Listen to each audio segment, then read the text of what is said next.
Obrigado, em primeiro lugar. Obrigado ao Brigagão pelo convite de estar aqui mais uma vez nesse Congresso Internacional de Direito Tributário no Rio de Janeiro. Agradeço também a nossa presidente, Raquel, em nome da qual eu parabenizo, então, os meus antecessores pela palestra, o nosso secretário Vitor. Serei muito breve, até para respeitar os 15 minutos da nossa presidente, com quem combinei falar de um assunto absolutamente distinto dos anteriores, né? Mas acho que conexo, né, Gustavo? Ou seja, a despeito de todo o litígio, de todo o contencioso que a tributação estadual e municipal causa ao setor, não é diferente no que se refere à tributação federal. E, para não falar de tributação federal comum a outros setores, a opção que nós tivemos aqui é trazer um pouco para os senhores informações a respeito da tributação regulatória.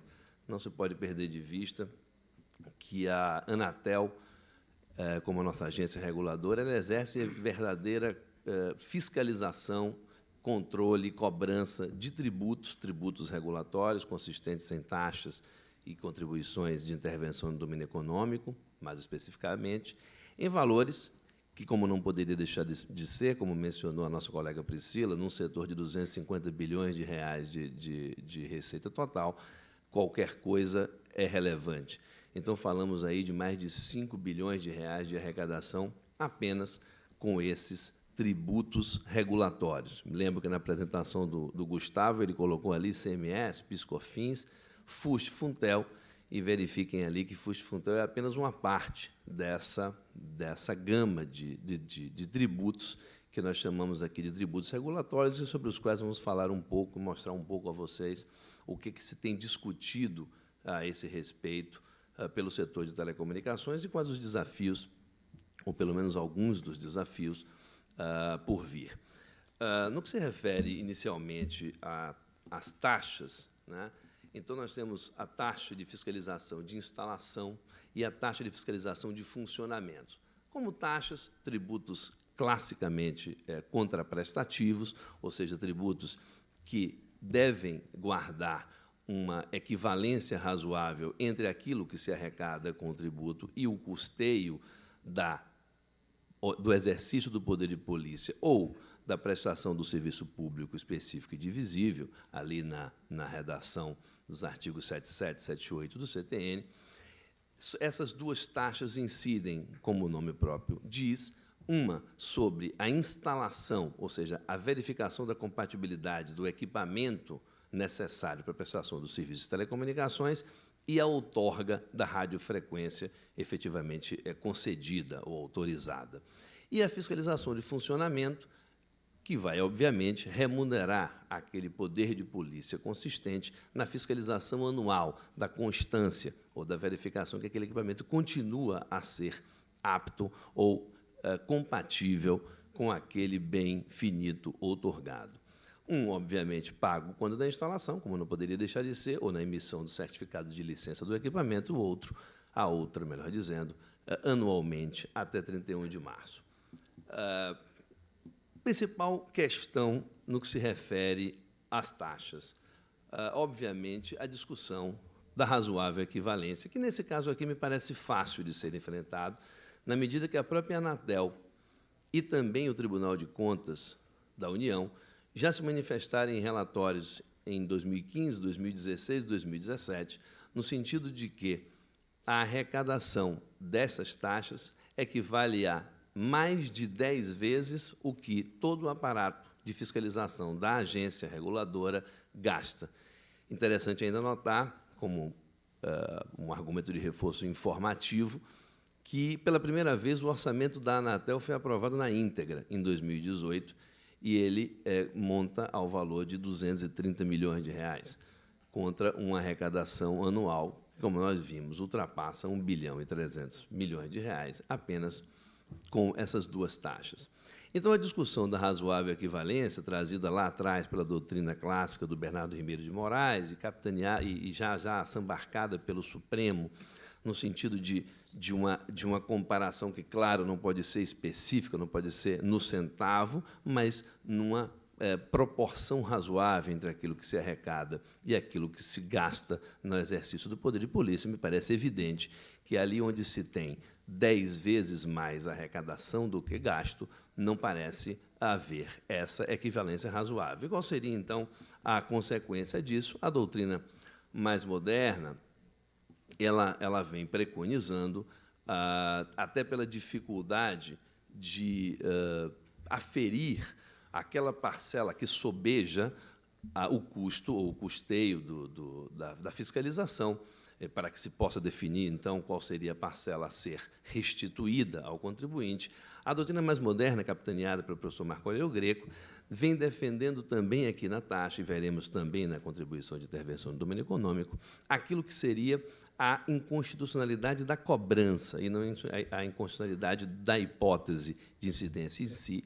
E, nesse sentido, então, preconizaria a suspensão do recolhimento da taxa até que aquele valor, aquele resíduo, né, aquele valor que não foi utilizado no exercício do poder de polícia possa vir a sê-lo. E, nesse sentido, você brinda ou você faz justiça com aquele contribuinte que, durante tanto tempo, contribuiu para um determinado custeio, um determinado exercício de poder de polícia que, efetivamente, não foi custeado devidamente com aquele recolhimento.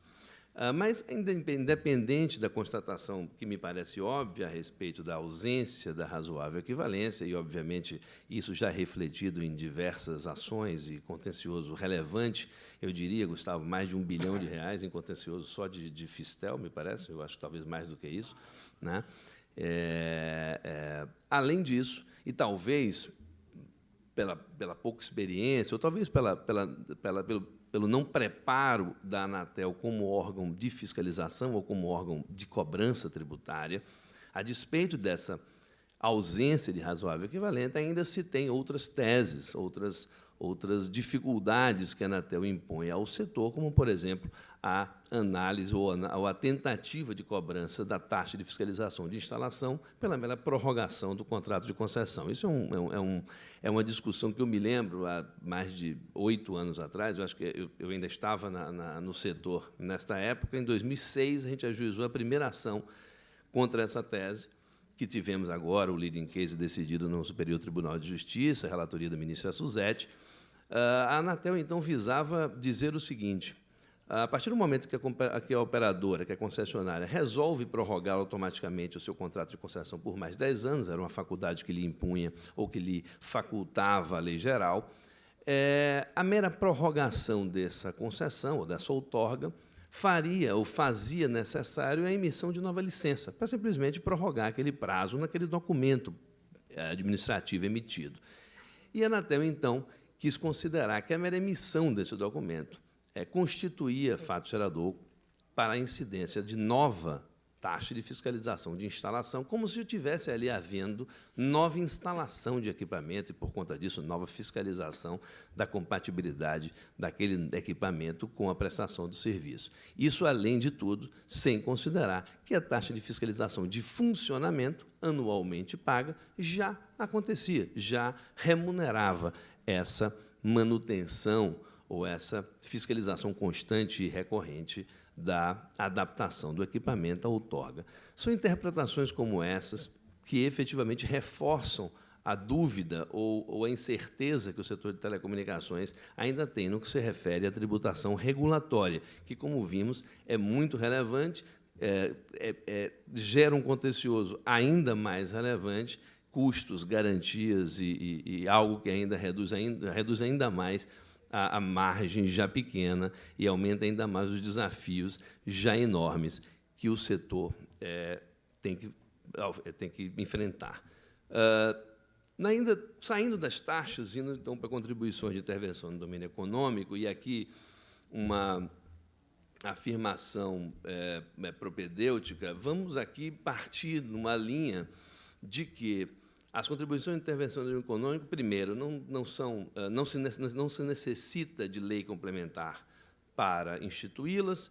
Segundo, vamos também partir aqui da premissa de que as contribuições podem ter como finalidade interventiva objetivos situados topograficamente no texto constitucional na parte ordem social e não na ordem econômica, e ainda uma constatação de que não é necessário que o contribuinte tenha privilégio ou usufrua desse valor da intervenção. Aqui nós compactuamos com a doutrina também do professor Chueire, do professor Marco Aurélio, no sentido da referibilidade do grupo, no sentido de que aquele grupo que mais tem a conexão material com o objetivo ou a finalidade para a qual se institui a CID é o grupo que deveria contribuir com ela. Então, no que se refere ao FUST e ao FUNTEL, o FUST é uma contribuição que destina-se à universalização do setor de telecomunicações, e o FUNTEL é o fundo que se destina à expansão de tecnologia, né, e desenvolvimento tecnológico nas telecomunicações. Eu vou pular a parte mais conceitual, até pela plaquinha dos 5 minutos aqui, para trazer o conceito do exaurimento, né? Um conceito que se discutiu de forma bastante acidentária, vamos chamar assim, no que se refere à Lei Complementar 110, daquela do FGTS, mas o ponto é que, no que se refere ao FUST, já há manifestação clara, e de todos os senhores podem constatar isso, me parece de uma obviedade marcante, o fato de que a telefonia fixa, né, que é a finalidade para a qual os recursos do FUST podem ser destinados, já se encontra absolutamente amadurecida, ao contrário, já em fase de declínio. Não há alguém hoje em dia que entenda haver espaço para universalização do serviço de telefonia fixa, né? Por conta disso, entendemos que, já tendo havido exaurimento temático daquela finalidade eleita pelo legislador para a cobrança dessa contribuição, não poderia mais vir ela a ser cobrada dos contribuintes, porque, efetivamente, a finalidade dela não tem mais esteio legal e nem mais utilidade em si, tendo em vista que a universalização já aconteceu e já foi constatada que aconteceu pela própria Anatel, que é quem administra a referida contribuição. Além dessas duas contribuições, outras duas talvez menos conhecidas dos senhores, a contribuição para fomento da radiodifusão pública, né, a CFRP, e a contribuição para desenvolvimento do cinema nacional, uma criada em 2003, a outra criada inicialmente em 2001 e alterada em 2011.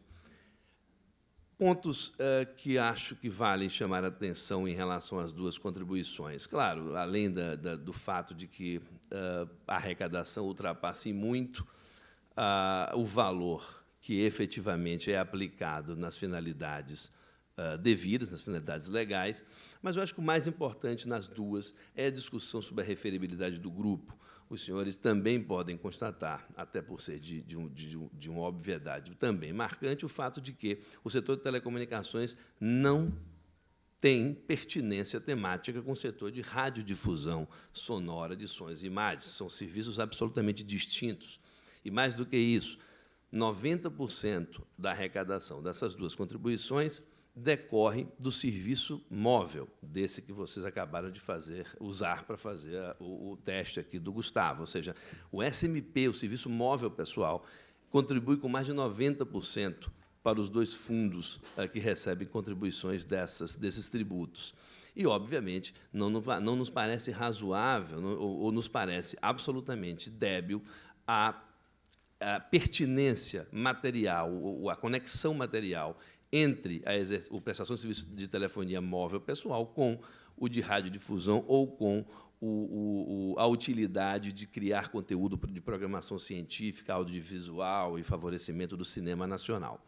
Então, tendo em vista essa abordagem de referibilidade de grupo, ainda que se possa dizer que agora, com os smartphones, a possibilidade de acessar o conteúdo individual através de redes sociais e outras coisas poderia trazer aí uma pertinência ou uma conexão material desse serviço móvel com a produção do conteúdo audiovisual ou o fomento da radiodifusão pública ou dos programas científicos nacionais, é importante também que se dizer que essa doutrina ela não avalia simplesmente a existência de qualquer pertinência, de qualquer conexão material, mas que aquele grupo seja o mais próximo, ou aquele que, porque aquele grupo é tributado e não o outro grupo é tributado. É essa análise que os professores Schwer e Marco Aurélio, trazendo aí a doutrina alemã, nos ensinam. Então, obviamente, não parece difícil a conclusão de que muito mais fácil, muito mais pertinente a relação dos grandes grupos de radiodifusão, de produção de mídia, de audiovisual, do que os serviços de telecomunicações, quiçá os de telefonia móvel pessoal, como contribuintes dessas duas contribuições que eu mencionei, a CFPRP, desculpe, e a Condecine aí no conceito de meios trazido pela lei de 2011. Né? Anteriormente, essa Condecine ela tinha uma arrecadação pífia de R$100 milhões, com a inclusão dos meios e das empresas de telecomunicações como contribuintes. Essa contribuição passou a arrecadar mais de R$1 bilhão por ano, o que demonstra, mais uma vez, o fato de que a utilização desse elemento de conexão, possuir meios para transmissão de conteúdo, acaba sendo o vínculo fácil de criação de qualquer contribuição. É importante que se diga, e aqui também já encerrando, tendo em vista aqui a placa do tempo esgotado, apenas para dizer que é muito cuidado que nós temos que ter em relação à eleição desse fato, a eleição da prestação do serviço de telecomunicações, que se sustenta na transmissão de sinais através de meios, através de redes, como elemento de conexão para qualquer CID, porque cada vez mais nós estamos diante de um mundo digitalizado. Hoje, mais de 30% dos serviços bancários, por exemplo, são prestados através do celular, são prestados através da rede.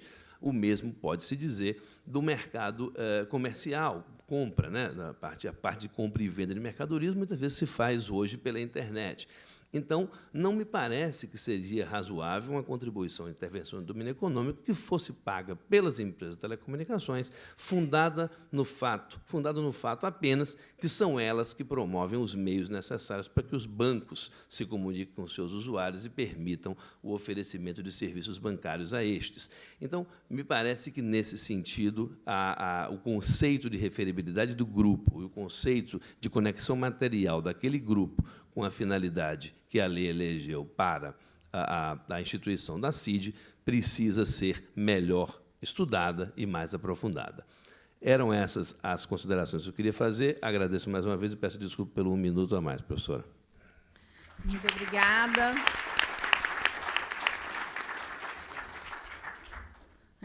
Agradeço demais sua manifestação, Antônio, muito esclarecedora e impactante, inclusive do ponto de vista numérico. Eu vou fazer algumas considerações a título de uma síntese analítica, antes de abrir para algum tempo de perguntas que teremos aí por parte do auditório. É evidente a dificuldade de compatibilização do fundamental conceito da estrita legalidade em matéria tributária diante dessas velozes transformações tecnológicas pelas quais temos passado crescentemente nos últimos anos e as iniciativas e atos concretos dos entes tributantes e órgãos regulatórios para resolver o problema. A alteração e criação de tecnologias que vão evidenciando uma evidente e inegável inadequação de bases de cálculos que vão sendo utilizadas inadvertidamente pelos sujeitos ativos tributários, demonstra de forma potente que o conceito de telecomunicação hoje posto no sistema não consegue, evidentemente, abranger a mutação sofrida por estas atividades diversas que vão sendo e vêm sendo desenvolvidas e ofertadas pelos agentes econômicos que atuam nesse setor. Nem tampouco, evidentemente, esse contexto absolutamente preocupante que vimos ao longo desta última hora consegue dar a necessária segurança jurídica que precisa imperar em ambiente que se pretende ser um ambiente saudável de negócios, de modo que agentes econômicos e consumidores estão envolvidos pela máxima das incertezas jurídicas. E as operações, evidentemente, pela velocidade do desenvolvimento de tecnologia e pelas demandas da sociedade, não param para esperar a incompetência regulatória dos sujeitos ativos tributários e também dos nossos legislativos. Muito menos pode essa situação de insegurança jurídica ser suprida por uma produção jurisprudencial ou até por uma produção de atos normativos de menor envergadura, notadamente os atos normativos infralegais. E muito menos por opiniões unilaterais emanadas de órgãos que compõem a estrutura interna das administrações fazendárias. De modo que todo esse cenário de insegurança jurídica também facilita o confronto entre competências tributárias, entre os entes tributantes e níveis governamentais diferentes, deixando todos os contribuintes em situação absolutamente lastimável. Tudo isso evidencia a total desinteligência sistemática da tributação de telecomunicações atualmente no Brasil. E a falta de proatividade ordenatória, regulatória dos sujeitos ativos tributários. E a absoluta falência do legislativo nacional. A evidência pragmática desse contexto, inclusive, fica ainda mais dramática pela última palestra aqui do nosso painel, quando números absolutamente milionários são evidenciados e que estão aí basicamente jogados dentro do orçamento, beneficiando justamente o mau governante, o mau gestor. Isso são números que falam por si, mostrando o volume de arrecadação acumulada nos últimos anos dessas contribuições regulatórias e, na minha modesta opinião, isso é o ápice da total falta de um Estado contemporâneo, competente, proativo e que seja capaz realmente de construir políticas públicas estruturadas, inteligentes, e incapaz de tomar decisões estratégicas que colaborem com o desenvolvimento do Estado. Portanto, na minha modesta opinião, a conclusão deste painel nos mostra um futuro próximo, lastimável, e evidencia que, de fato, nós temos que mudar totalmente de postura. E é por isso que eu gostei tanto da manifestação do ministro Barroso. De fato, se não tivermos uma sociedade civil mobilizada, não vamos a lugar nenhum. Bom, eu encerro aqui essas considerações sintéticas e agora abro a palavra rapidamente. Temos aí 10 minutos para as perguntas e considerações que o público quiser fazer. Ou alguém da mesa também que queira tecer algum comentário. Aliás, enquanto o microfone chega às mãos ali de um dos nossos queridos congressistas, eu preciso mencionar, e eu peço perdão por não tê-lo feito antes,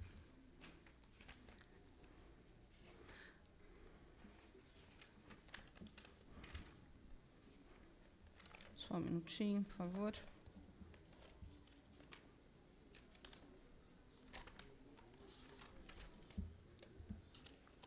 Gente, onde que eu pus? Tá aqui. Eu preciso mencionar a colaboração preciosa do Dr. Vitor Soares, que está secretariando este painel, formado em Direito pela Faculdade Nacional de Direito, a UFRJ. Ele é membro da Associação Brasileira de Direito Financeiro e está apoiando aqui, secretariando, vai sintetizar mais ainda todas as manifestações e considerações. Muito obrigada, Vitor, pela sua participação. Tem a palavra, doutor, por gentileza. Bom, inicialmente, boa tarde a todos. Muito prazer, meu nome é Abner Velasco. A minha dúvida foi, primeiro, parabenizar a mesa, a doutora Priscila, o Vitor como secretário, doutor Antônio, doutora Raquel, doutor Gilberto, doutor Gustavo Batista. Fiquei bastante impressionado com os argumentos sobre a questão dos dados. Realmente, que o doutor Gustavo trouxe foram elementos que eu realmente não conhecia e ajudaram a refletir um pouco mais. A minha dúvida seria um pouco mais prática, com base no que o doutor Antônio comentou, especialmente em relação à questão do exaurimento das contribuições. Porque nós, exatamente no setor de telecomunicações, nós tivemos uma jurisprudência que já julgou em outras teses. Agora eu vou citar, por exemplo, o adicional de 10% do FGTS, onde também houve esse exaurimento da competência, e naquela oportunidade, me parece que o Supremo não acatou esse pedido, mas aqui também, no estado do Rio de Janeiro, nós tivemos uma taxa ambiental completamente constitucional do setor de petróleo, e também o valor arrecadado era, enfim, 10 vezes mais do que para comportar a fiscalização e toda a Secretaria de Meio Ambiente, do INEA, enfim. Então, enfim, parabenizar todos pela palestra e, assim, com base nessa apresentação do doutor Antônio, perguntar como que está hoje a jurisprudência, se esse realmente tem sido acolhido, que me parece tecnicamente extremamente correto, só que eu confesso que eu não conheço o desenvolvimento ainda da jurisprudência em relação a esse tema, se esse argumento tem sido bem acolhido pelos tribunais. Obrigado e boa tarde. Desculpa, seu nome? Abner Velasco.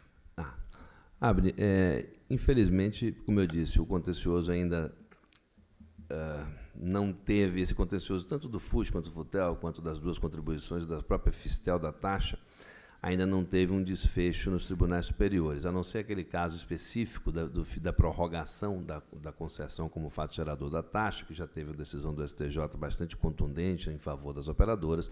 Ainda há processos em tramitação sem uma decisão de mérito. O que eu posso dizer, e aí eu acho que todos aqui na mesa concordam, é que tem que haver também, por parte do Judiciário, uma coragem importante no enfrentamento desse tipo de questão, porque, efetivamente, são valores que sabemos já foram gastos, né? Já foram gastos em outras finalidades. Eu nem digo se mais ou menos nobres, mas gastos.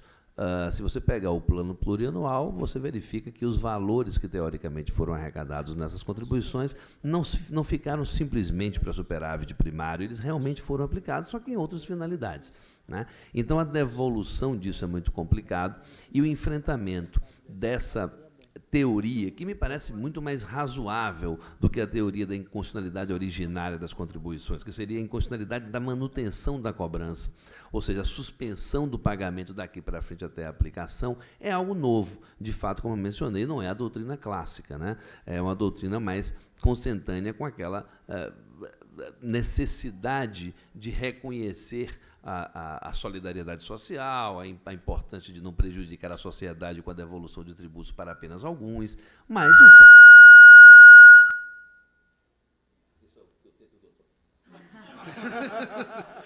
Desculpa, pronto, desculpa. Mas é isso. Então, só concluindo, então é isso. Eu acho que não temos ainda, não temos ainda uma decisão contundente nesse sentido. Aliás, recentemente, o próprio Conselho Federal da OAB entrou nessa discussão no que se refere à suspensão do recolhimento do FISTEL, por conta da não aplicação, e tivemos claramente, eu estive despachando pessoalmente com o juiz em Brasília, e percebe-se claramente uma dificuldade, um medo do juiz simplesmente deixar de carregar aos cofres públicos uma quantia dessa magnitude. Obrigada, Antônio. Eu vou passar a palavra agora para o doutor Vitor, que ele pediu para fazer algumas considerações. Peço apenas que seja breve, porque tem mais um pedido de palavra aqui, tá bem? Vou tentar ser breve. Primeiramente, agradecer a senhora presidente pela possibilidade, agradecer à BDF pela oportunidade de participar dessa mesa tão qualificada. Me sinto até um pouquinho deslocado, porque certamente conhecem muito mais do que eu, que estou começando agora, o pessoal já tem casca há algum tempo. Então, vou tentar trazer alguma coisa, mas sem nenhuma pretensão de impactar a plateia como foi feito na mesa. Me chamou muita atenção o dado do Dr. Gustavo acerca do Netflix, que consome 40% da internet atualmente. Porque, quando a gente fala de Netflix, e aí tentando colocar um pouquinho no contexto da Lei Complementar 157, teoricamente, a lei veio para suprimir a questão do streaming, colocar que realmente é um serviço e, portanto, seria tributável. Mas, quando a gente fala em streaming, e aí é a minha dúvida, uma parte daquilo que a gente está almejando certamente não é um serviço, né? Porque, por exemplo, agora vai sair a 8ª temporada, a 7ª temporada de Game of Thrones, por exemplo. Eu nunca assisti, eu sei que aparentemente isso é ruim e que eu tenho que me colocar atualizado, eu vou ter que gastar algumas horas assistindo tudo aquilo, que, na verdade, é um direito autoral e pertence do George Martin, né, o criador. Então, assim, em algum grau, eu vou ter uma autorização para assistir aquilo. É quase uma cessão do direito autoral. Quando a gente fala em serviço de streaming, a gente pode dizer que um serviço exaure não só essa possibilidade de você assistir no seu computador, mas também a remuneração por aquele direito autoral? A gente consegue abarcar tudo isso no conceito de serviço? Ou é possível dizer que, na verdade, não é tão serviço?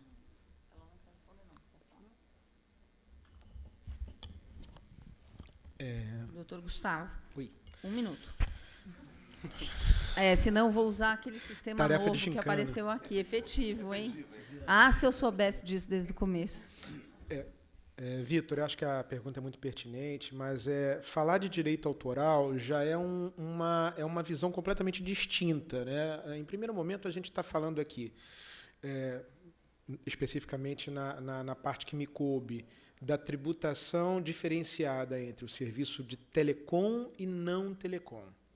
Quando a gente fala de direito autoral, aí já seria uma segunda discussão entre aquilo que já ficou configurado como não telecom e, dentro deste direito, o que seria efetivamente a parte resguardada ao direito autoral sobre determinada produção. No caso, eu também sou um ET, não vejo Game of Thrones, não vi. Isso é quase uma falha de caráter hoje em dia, eu sei. É difícil te responder essa pergunta sem tomar um vinho antes, mas eu acredito que a aquisição do direito autoral, e aí, muito brevemente falando, ela já foi realizada pela empresa que tem esse direito para ofertar a seus clientes. Aí, resguardado a essa empresa a forma como ela vai divulgar, obviamente, dentro daquilo que ela contratou com o autor de determinada obra. Acredito que essa seja a síntese aí da ideia sobre o direito autoral específico dessa obra. Não sei se eu te respondi. Obrigada, Gustavo. Alguém na plateia? Temos espaço para uma última pergunta, se for uma pergunta daquelas instantâneas. Não? Dou-lhe uma. Dou-lhe 2. Dou-lhe 3. O painel fecha rigorosamente às 16 horas. Muito obrigada.